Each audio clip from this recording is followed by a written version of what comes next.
So, okay, so let us pay obeisance to Sri Radha Govinda. Om Ajnanatimirandasya Nananjana Shalakaya Chakshurumritam Ena Tasmai Shri Gurave Namaha. Sri Chaitanya Mano Abhishtam Stapitam Ena Bhutale Swayam Rupa Kadam Ayyam Dadati Swapadantikam. Vandeham Shri Guru Shri Yuta Pada Kamalam Shri Guru Vaishnavscha Shri Rupam Sagrajatam Sahagana Raghunathan Vittam Tam Sajivam Sadvaitam Savadotam Parijana Sahitam Krishna Chaitanya Devam Shri Radha Krishna Padan Sahagana Lalita Shri Vishakana Vittamscha He Krishna Karuna Sindho Dino Bandho Jagat Pate Gopesha Gopika Kanta Radha Kanta Namostute Tapta Kanchana Gaurangi Radhe Vrindavaneshwari Vrishabhanu Sute Devi Pranamami Hari Priye Vancha Kalpatrabhyascha Kripa Sindhavevacha Patitam Nam Pavnepo Vaishnavo Namo Namaha Namo Vishnu Padaya Krishna Prastaya Bhutale Srimati Bhakti Vedanta Swami Ti Namine Namaste Saraswate Deve Gauravani Pracharine Nirvishesha Shunyavadi Paschat Desha Tarine Jayo Shri Krishna Chaitanya Prabhu Nityananda Shri Advaita Gadadhara Shivasadi Gaura Bhakta Vrinda Hare Krishna Krishna Krishna Hare Hare Hare Rama Rama Rama Hare Hare Krishna. So thank you for coming. So let us start. So we are going to start a new section in Bhagavad Gita. So till now, what did we study? There were 5 topics which are dealt in Bhagavad Gita. That is on Ishvara, that is the Lord. Then about Jiva, the living entities. Then about Karma. Then about Prakriti and Kala. So far we saw about this Karma Yoga. The first 6 sessions is mostly on the Jiva. Okay, we learned that we are the soul and not the body. That's a true constitutional position. And we are part and parcel of Super Soul. We are Satchitananda, but we are minute part. Okay, and we need to be, our position is to be engaged in the service of the Lord, Supreme Personality of Godhead. Then we also learned about the Bhagavan. Bhagavan, there are 3 realizations. You have Brahman realization, and the Paramatma realization, and Bhagavan. That is the first realization is Brahman. That is, we see the sunshine. So once by seeing the sunshine, we know the presence of the sun. Then when you look up and you can see the globe, that is the planet. And then the one who is controlling the planet, the sun. So likewise, Brahman realization is by perceiving the energy of the Lord, Brahma Jyoti, and Paramatma is the one who is there in every living entity. And Bhagavan feature is the ultimate personal, supreme personality of God. And we saw in chapter 5 that he is the proprietor, controller, and well-wisher. Bhaktaram Yajna Tapasam Sarva Loka Maheshwaram Sarva Bhutana. So we know he is the well-wisher of all the living entities. And in chapter 4, he told that his transcendental knowledge, he told a little bit how he is, by knowing his pastimes and knowing him, we can go back to his abode. It's all Divya, knowing, and so we talked about that. And then, and it was all karma. So we know the jivas, and jivas have to do their duties. So what we talked about Swadharma, their prescribed duties, because we are in this material world, we have prescribed duties for as long as we have this body, material body. Once we go to the spiritual world, it is the duty is to serve the Lord. Okay, there's a duty for the soul and the duty for the body. And then there are 3 types of karma. We looked at vikarma, karma, and akarma.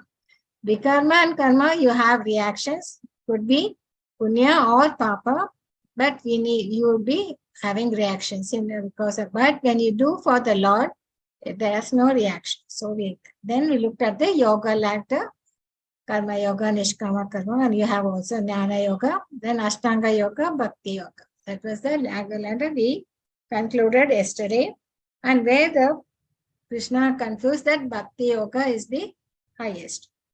Okay, and any path you take, it's on the same path. Finally, you conclude it, culminate in Bhakti Yoga.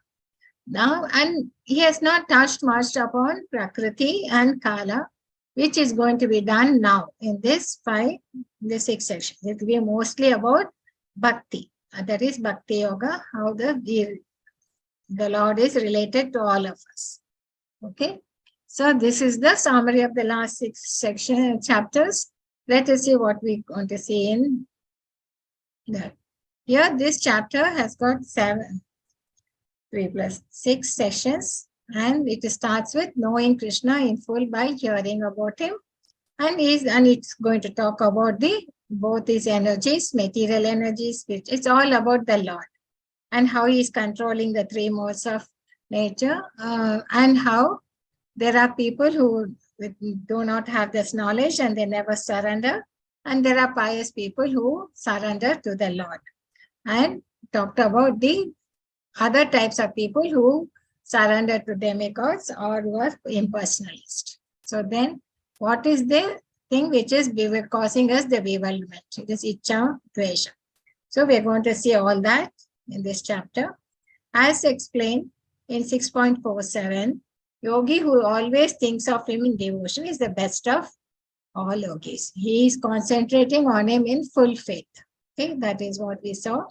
And now we are going to know more about the Lord. That is knowledge. So this section, that is some 7 to 12, it's all about bhakti. That is the true essence of this Bhagavad Gita, where we are going to learn about the devotion to the Lord. So that is why it's more confidential, because it's something very sacred and it's very valuable, and it's always kept in the center. It's not in the either side of the book. It's in the very valuable knowledge, and it's most confidential also. And here, Krishna starts off, to know this knowledge, we need the best process is to hear it. That should only by hearing. And we saw also in chapter 4, he said how this transcendental knowledge is given by the sattvic succession.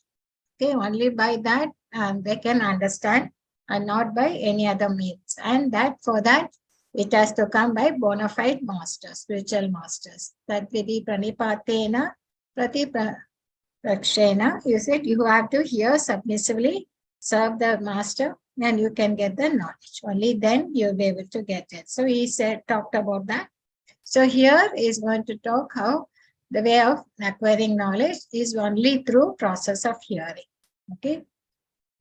And then by process of hearing, and you can know Krishna is the source of matter and spirit. He is the source of everything, cause of all causes, and he is controlling these modes of materialization. This is Maya. And how there are 4 kinds of people who don't surrender to him, and 4 kinds of people who surrender. Then there are, and what is why people surrender demigods and impersonals. So he talks about that. Bewilderment of living entities and freedom by knowing Krishna. So how do we get liberation? So let us see about the process of hearing him. Okay. So Krishna is requesting Arjuna to hear about his material and spiritual energies, and declares that transcendence whose success truly knowing him is very much. So this knowledge is so confidential, and to understand the Lord completely is very rare. Okay, it's very difficult and very rare. Okay. Sri Bhagavan Uvacha Maya Ashakta Manapata Yogam Yunjan Mad Ashrayaha Asamshayam Samagrama Yata Gnanashi Tatshun. Tatshunu means here. Now hear, O son of Pratha, Arjuna, how by practicing yoga in full consciousness of me, with mind attached to me, you can know me in full, free from doubt.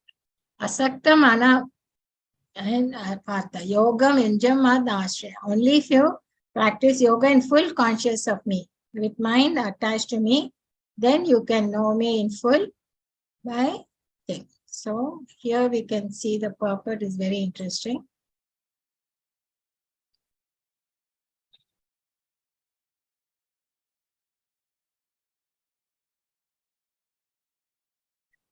Anybody else? Hare Krishna. Hare Krishna, Mother. Yes, Prabhuji. Praveen Prabhuji. In Oh, this, okay. In this seventh chapter of Bhagavad Gita, the nature of Krishna consciousness is fully described. Krishna is full in all opulences, and how he manifests such opulences is described herein. Also, four kinds of fortunate people who became attached to Krishna, and four kinds of unfortunate people who never take to Krishna are described in this chapter. In the first six chapters of Bhagavad Gita, the living entity has been described as non-material spirit soul, capable of elevating himself to self-realization by different types of yoga. At the end of this sixth chapter, it has been clearly stated that the steady concentration of the mind upon Krishna, Krishna consciousness is the highest form of all yoga. By concentrating one's mind upon Krishna, one is able to know the absolute truth completely, but not otherwise. Impersonal Brahma Jyotir or localized Paramatma realization is not perfect knowledge of the absolute truth because it is partial. Full and scientific knowledge is Krishna, and everything is revealed to the person in Krishna consciousness. In complete Krishna consciousness, one knows that Krishna is ultimate knowledge beyond any doubts. Different types of yoga are only stepping stones on the path of Krishna consciousness. One who takes directly to Krishna consciousness automatically knows about Brahma Jyotir and Paramatma in full. The practice of Krishna consciousness yoga, one can know everything in full, namely the absolute truth, the living entities, the material nature, and the manifestation with paraphernalia. Hare Krishna. Hare So Krishna. here, Prabhupada writes that different types of yoga which we saw are all stepping stones on the path of Krishna consciousness. So only by concentrating one's mind on Krishna, one is able to know about Krishna, about absolute truth completely. Otherwise, you can't. Other realizations are all partial realizations. So one should therefore begin yoga practice as directed in the last verse of sixth chapter, where they say you have to concentrate your mind upon Krishna is possible only by prescribed devotional service in 9 different forms. So here are the 9 different ways of devotional service. The Shravanam is the first. Shravanam, Kirtanam, Yoga, Smaranam, Vishnu Smaranam. So there are the 9, right, in which Shravanam is the first. So the Lord says to Arjuna, touch him, hear from me. No one can be greater authority than Krishna. And therefore, by hearing from him, one receives the greatest opportunity to become a perfectly Krishna consciousness. So if you want to learn about Krishna, you have to learn directly from Krishna or from a pure devotee of Krishna, not from a non-devotee. Okay. In Srimad Bhagavatam, this process of understanding is described in the 2nd chapter. There's a big slokas. I think this is very nice to read. Anybody else? Hare Krishna. To hear about? Yes, Mataji. Yes, Mataji. To hear about Krishna from Vedic literature or to hear from him directly through the Bhagavad Gita is itself righteous activity. And for one who hears about Krishna, Lord Krishna, who is dwelling in everyone's heart, acts as a best wishing friend and purifies the devotee who constantly engage in hearing of him. In this way, a devotee naturally develops his dormant transcendental knowledge as he hears more about Krishna from Bhagavatam and from the devotees. He becomes fixed in devotional service of the Lord. By development of devotional service, one becomes freed from the modes of passion and ignorance. And thus material lust and avarice are diminished. When these impurities are wiped away, the candidate remains steady in his position of pure goodness, becomes enlivened by devotional service, and understands the science of God perfectly. Thus, Bhakti Yoga severs the hard knot of material affection and enables one to come at once to the stage of Amasayam Samagram, understanding of the supreme absolute truth personality of Godhead. Therefore, only by hearing from Krishna or from his devotee in Krishna consciousness can one understand the signs of Krishna. Hare Krishna. So what happens once you start hearing more and more about the Lord, he becomes fixed in the devotional service, right? And that will help us to be free from the passion of mode of passion ignorance. We can go elevate ourselves to the mode of goodness, and our lust and avarice is, that means greed, comes down. That means your material desires will diminish, it will decrease, and will be more into thing in the Lord. So this is what happens by hearing. So here Krishna is saying, "Tas Shrunu Arjuna." What I'm going to tell you about me is thing. So by in full conscious of me, with mind attached to me, you can know me in full, free from doubt. Okay. There in 4th chapter, it says, no, I'm telling you this knowledge because you're my friend and a devotee. So only a devotee and a friend can understand. Okay. So these are the 9 processes: Shravanam, Kirtanam, Vishnu, Smaranam, Pada, Sevanam, Archanam, Vandanam, Davashim. So for us, the beginners, we can focus on Shravanam, Kirtanam, and Smaranam. Okay. These are all for the advanced devotees.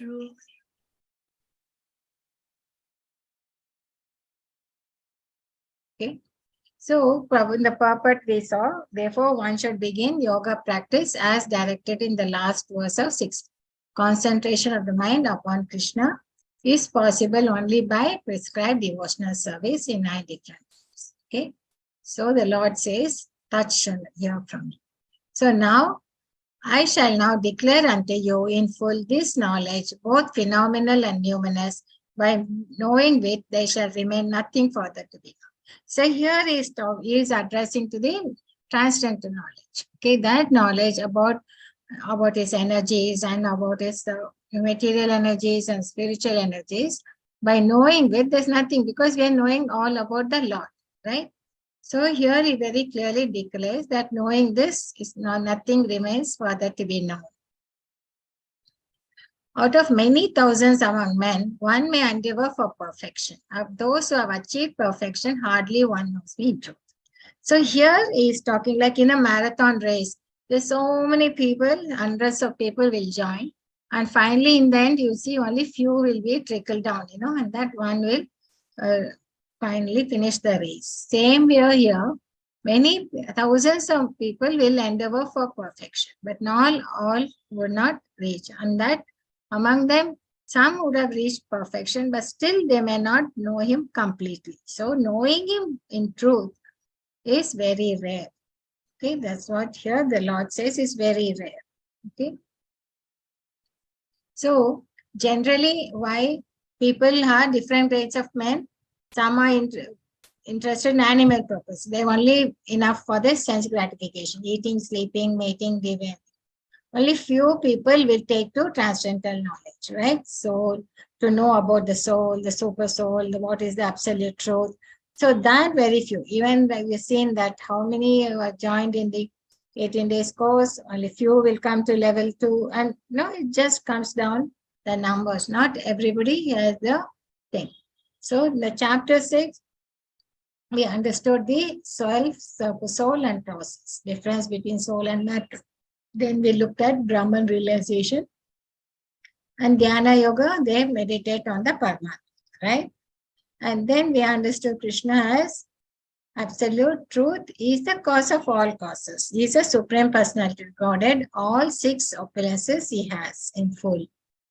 And can be known only by process of Krishna consciousness engaged in devotional service. Otherwise, no. Process of bhakti is not easy to practice as proclaimed by impersonalist. So process of devotional service, you can understand by going through the literatures, Upanishads, Puranas, Narada Pancha. Otherwise, it's very difficult. Okay. So it's not possible for the Brahman realized impersonalist or Paramatma realized yogi to understand Krishna, the Supreme Personality Godhead, as the mother of Yashoda, or because they can't understand the personal feature. They all only think. So knowing Krishna as a source of both material and spiritual energy. So he continues to say, He says this transcendental knowledge is very rare. To know him completely, very rare. And only through, and if you know this, everything is complete. So, earth, water, fire, air, ether, mind, intelligence, and false ego, all together, these 8 constitute my separated material energies.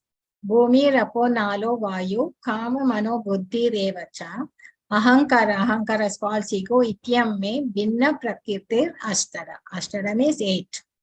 8 separated material energies. And apart from that, besides this, O mighty armed Arjuna, another superior energy of mind, which comprise the living entities who are the resources of this material inferior energy. So here he is telling us that living entities are also exploiting this material. So we also have the superior energy. But only because once we come to this material world, what happens? We get conditioned. Okay. So, and the material energy will never move unless there is the superior energy to activate. Otherwise, it's just a matter. All created beings have the source in these 2 natures. Okay. Of all that is material and all that is spiritual in this world, know for certain that I am the origin and dissolution. So let us see in the purport how there's a big explanation given about this.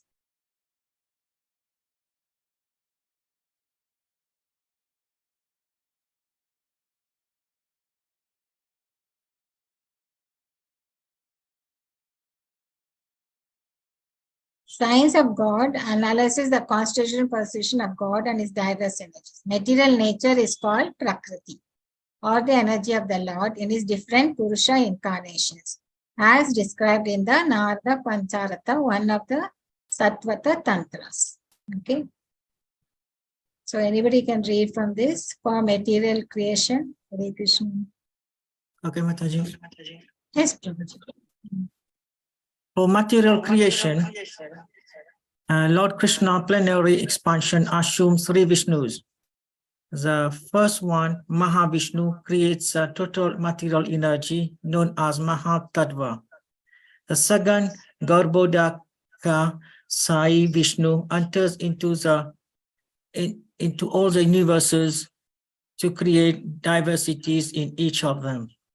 The third, Kashirodhaka Sai Vishnu, is diffused as the all-pervading supersoul in all the universes and is known as Paramatma. He is present even within the atoms. Anyone who knows these 3 Vishnus can be liberated from material entanglement. This material world is a temporary manifestation of one of the energies of the Lord. All the activities of the material world are directed by these 3 Vishnus, whose expansion of Lord Krishna. These Purushas are called incarnation. Generally, one who does not know the science of God, Krishna, assumes that this material world is for the enjoyment of the living entities, and that the living entities are the Purushas, the cause, controllers, and enjoyers of the material energy. According to the Bhagavad Gita, this atheistic conclusion is false. In the verse under discussion, it is stated that Krishna is the original cause of material manifestation. Srimad Bhagavatam also confirms this. These ingredients of the material manifestation are separated energies of the Lord. Even the Brahma Jyotir, which is the ultimate goal of the impersonalists, is a spiritual energy manifested in the spiritual sky. There are no spiritual diversities in the Brahma Jyoti as there are in the Vaikuntha Lok, and the impersonalists accept this Brahma Jyoti as the ultimate eternal goal. The Paramatma manifestation is also a temporary, all-pervasive aspect of the Kashirodhaka Sai Vishnu. The Paramatma manifestation is not eternal in the spiritual world. Therefore, the factual absolute truth is a supreme personality of the Godhead Krishna. He is complete energetic person and he possesses different separated and integral energies. Hare Krishna. So we'll just Hare explain this Mahatattva. So here what he means is this is a Purusha incarnations where we have the Lord expands as Karnadaksha Vishnu. So there is a spiritual world in one part of it. When the Lord wants to manifest the cosmic world, then he lies down in the Kashyap ocean and as Karnadaksha Vishnu, and through his post all these globes will come.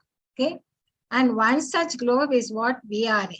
Okay, so this is the globe. So first the Karnadaksha Vishnu will expand through him, all these globe universes come out, and then he expands as Garbhodaksha Vishnu. Okay. And then he will enter into each globe, into each of these golden globe. Okay. Only when he enters into that, then only that universe gets energized. Okay. Then he lies down in this ocean, and from his navel, the Lord Brahma is created. Okay. He's the first Jiva. And he is given the blueprint to create the other lokas. So here we have the other lokas, and the living entities which are in the womb of the Vishnu get manifested in these lokas. Okay, there are 14 lokas, and this is the abode of the Burloka. Earth loka is the human beings and the other animals. Above that you have 7: Bhuvar, Swar, Mahaloka, Janaloka, Tapoloka, Satyaloka. That's the abode of Lord Brahma. Then we have Atala, Vitala, Sutala, Talatala, Mahatala, Rasatala, and then below that is the Narakaloka. And then Shirodakshana, see, Garbhodakshana will create this, energize this globe, right?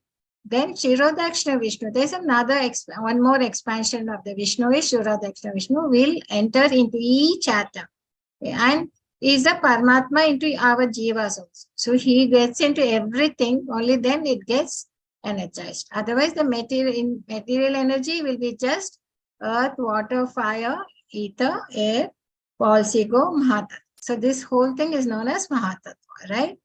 And then beyond that, you have Devi Dhamma, and then you have the Brahma Jyoti. That is the spiritual sky thing. And above that, you have Vaikunthas, and then above that is the Goloka Krishna Sab. Okay, this is the Goloka chart which they have got it from the by Brahma Samhita. Brahma Samhita is the prayer given prayed by Lord Brahma when he gets the blessings, benediction to see the Lord from his tapas, because he doesn't know how to create. When he does the tapas, then he gets the thing and he's able to see, look, have a glimpse of the spiritual world. And then in his prayers, we get to, because he describes the whole thing in his prayers. And from that, they are able to get this Goloka chart. Okay. I hope you all understand this. So this is the earth, water, fire, where the Prabhupada writes the Purusha, where he expands, where he is explaining about the Mahatattva, about the Shirodakshana Vishnu, Karnadaksha Vishnu, Garbhodaksha Vishnu, and Shirodakshana Vishnu. How they are diffused and they enter into all that. Okay. So in the material energy, the principal manifestations are 8. The first 5 is the Panchabhutas, earth, water, fire, air, and sky. And then you have the subtle thing, that is the ego, intelligence, and mind. So they are the manifestations of the physical, sound, touch, form, taste, and smell. Material science comprises these 10 items and nothing more. But the other 3 items, namely mind, intelligence, and false ego, are usually the materialist people do not look into it. Okay. Even the philosophers who deal with the mind, mental activities are also not perfect in the knowledge. All these have been explained in detail even in Srimad Bhagavatam. So from this separated energies of Lord manifested 20. So this is known as the Sankhya philosophy, right? Besides this, O mighty armed Arjuna, there is another superior energy of mind which comprises the living entities who are exploiting the resources of this materials. So here is clearly mentioned that living entities, the jivas, belong to the superior nature of the Supreme Lord. The inferior energy is matter manifested in different elements. So it's very clearly said. Here, jiva is the superior nature. Here, Krishna himself is telling. Okay. And the living entities who are exploiting this are the superior energy of the matter, and it's due to this energy that the entire material world functions.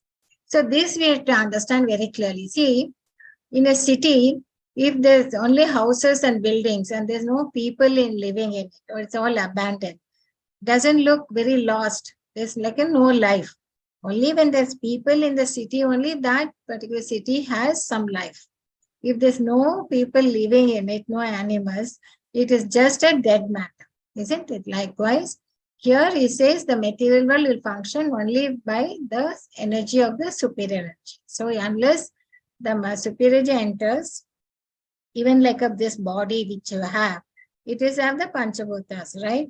And it has, so unless the jiva enters into it, only then the body functions. Otherwise, it's just a dead matter. And along with jiva, of course, Kshirodakshina Vishnu also, Paramatma also should be there for it to function. So cosmic manifestation has no power to act unless it is moved by the superior energy, the living energy. Energies are always controlled by the energetic, that is by the Lord. Therefore, the living entities are always controlled by the Lord. They have no independent existence. And they are never equally powerful as unintelligent and think. So there's nothing like, Big Bang theory or something just come as the whole creation, nothing. This is how the whole creation has taken place and the sub-creation, and is very clearly explained in the Srimad Bhagavatam and Bhagavad Gita also. Krishna is telling that he is the one who is material energy and spirit. Okay.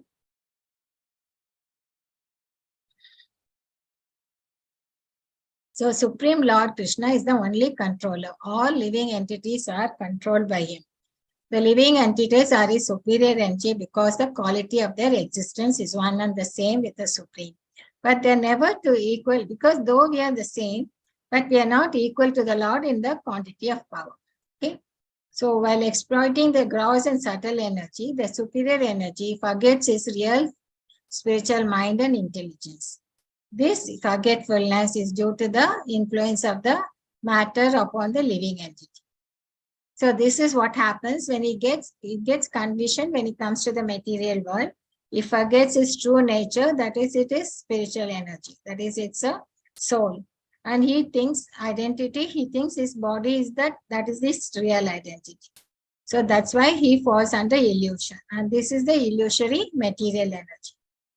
And only when he becomes free from this material energy, Maya, he can attain a stage called Mukti or liberation. Okay. The false ego under the influence of material illusion thinks I am matter and material acquisition are mine. So his actual position is realized when he is liberated from all this. So this is where one may conclude the Gita confirms the living entity to only one of the multi-energies of Krishna. And when this energy is freed from material contamination, it becomes fully conscious, Krishna consciousness. Okay. So here very clearly Krishna is saying that it is, we are also superior energy of nothing, and the material energy can activate only by this. And all created beings have the source in these two natures of all that is material and all that is thing. No person, I am the origin and the dissolution. So we saw this. And then we looked at the plenary expansions by the three Vishnus. Okay, and they create the total material energy, Smart Tattva. Then Garbhodakshina Vishnu enter in the universe to create diversities. Then Kshirodakshina Vishnu will enter into each and every atom to maintain as super. Some people do not know, they think it has just come out of Bang Bang. And these are all temporary, because as the Lord wishes, he can annihilate. He has created and then he can annihilate. Okay, and everything goes back into the Mahavishnu. So he can annihilate and the whole universe will go back. And when he wants to create, again he expands and does it the same way. And these are the ingredients, the gross elements, earth, water, fire, air, ether. And the subtle elements are mind, intelligence, and false ego. Okay. So that superior energy, besides the superior energy, is known as Antaranga Shakti, internal superior. And we jivas are in the Tataksha, marginal thing. Why? When we are conditioned by the inferior things, then we be in the material platform. Or if you want, you can be in the superior platform. Depends upon where our consciousness is. Okay. How it gets conditioned. Okay. So we are exploiting the world and we are in the material platform, or you can be in the superior path. That's why ours is marginal potential. Okay. So Matta Praratmananya Krishit Jaya Maheshwaran. O conqueror, there's no truth superior to me. Everything rests upon me as pearls are strung on a thread. So when you look at the string of pearls, what is that? There is a thin thread, in that string, which is through which all these pearls are all tied. So that we don't see, isn't it? So same way, all this universe, which is a cosmic universe, which has been created by him, it is working as per the nature of the energy by the Lord. So that we don't see, but there is an energy throughout which is keeping them together, just like the thread which keeps these pearls together. So as pearls are strung on the thread, so there is no truth superior to me. Everything rests upon me as pearls. Okay. So then he talks about in this from 7.8 to 11 verses, he talks about how is different appearances you can see. Like you can, in the water, when you taste the water, you see the taste in the water is the Lord. And when you see the sunshine or the moonshine, you can realize the energy there, the light is from by the Lord's energy. And in the Vedic mantra song, it's the energy by the Lord. So this way he explains about how he is there in ether as a sound, as the in man he is the ability. Otherwise, once there's no ability, the man cannot move. And the fragrance is in the earth, and the heat in the fire, and the life of all that lives. There's a life force. That is Paramatma. Then penance of the cities and original seed, Bijam, intelligence, prowess, strength, sex. All that it is him. So by seeing that, you can understand that it is the Lord's presence can be felt. Okay.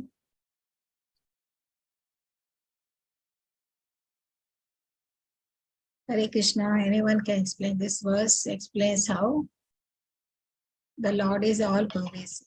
Hare Krishna. Hare Krishna Mata. Yes.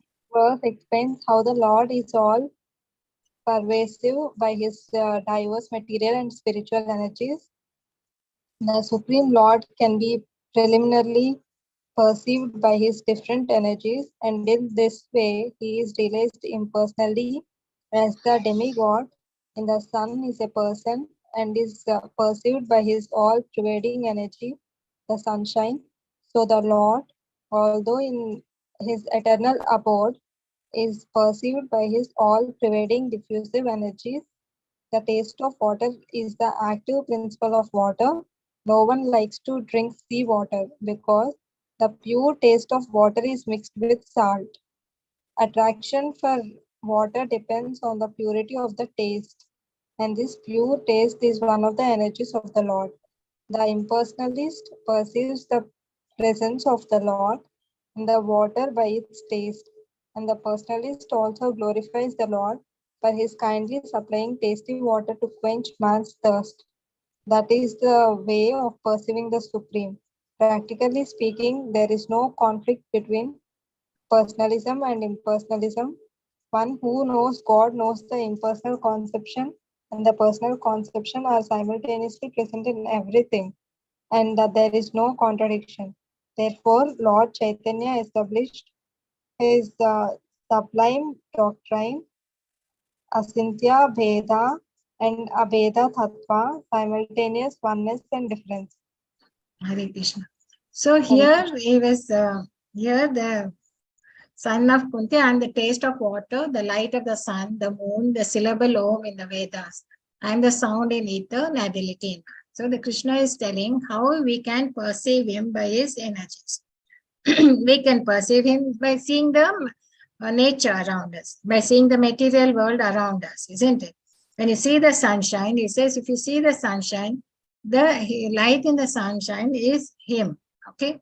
And that is the energy. So the sunshine has got the light energy. So he says, you can perceive me, the presence of me in the sunshine.